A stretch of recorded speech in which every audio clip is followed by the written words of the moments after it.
Pepe's actions in Porto's draw with Sporting Lisbon must mark the end of his career and are a fitting finale. Once a comic internet meme, Pepe the Frog has been named a hate symbol by the Anti-Defamation League. Something rather similar has happened to another Pepe who is not a frog but Keeper Lavrin de Lima Ferreira, owner of all manner of records but whose career statistics have been blighted by violence. He has other uses for his head besides making contact with the ball and once also stamped on Lionel Messi's hand during a Real Madrid vs Barcelona match. You might say, what a croaker. But not necessarily to his face. His latest foray into headbutting came in the last minute of Porto's 2-2 draw with Sporting Lisbon. It was the final straw for the referee who, perhaps sensing big trouble, also called it the final whistle. Signal chaos. Players hung around, not quite knowing what to do, while Pepe set off a chain reaction which seemed to prompt a great number of club officials, coaches and even ball boys to join in. In the turmoil, men shouted, argued, punched and waved their arms about.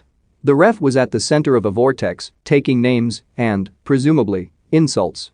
There must have been 50 men involved, and eventually 4 players received red cards, another was sent off earlier.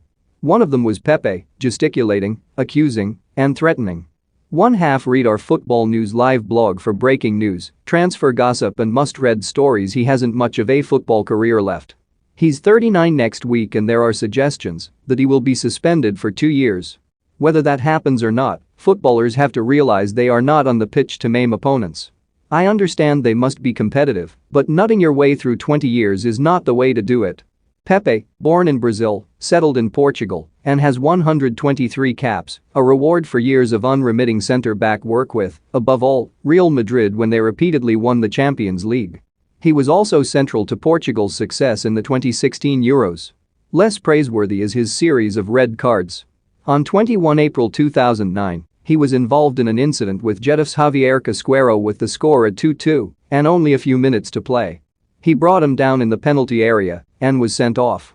The red mist descended and he kicked Casquero twice, once on his shin and once on his back.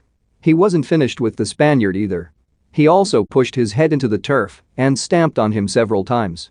In the melee that followed, he struck Getafe Swan Angel Albon. His lunacy against Sporting had strong similarities with his latest assaults. On this occasion he received a 10-match ban. There was another red card at the 2014 World Cup. In the first half of Portugal's opener against Germany, he headbutted Thomas Muller. At the time, Muller was sitting on the ground and Pepe walked back to butt him. His side lost 4-0. Pepe has now said goodbye to his career. No doubt some impressionable soul will give him a job in our game. But the fact that a man can stir up so much hatred and contempt is good cause to keep the stadium doors closed on him. It is possible he has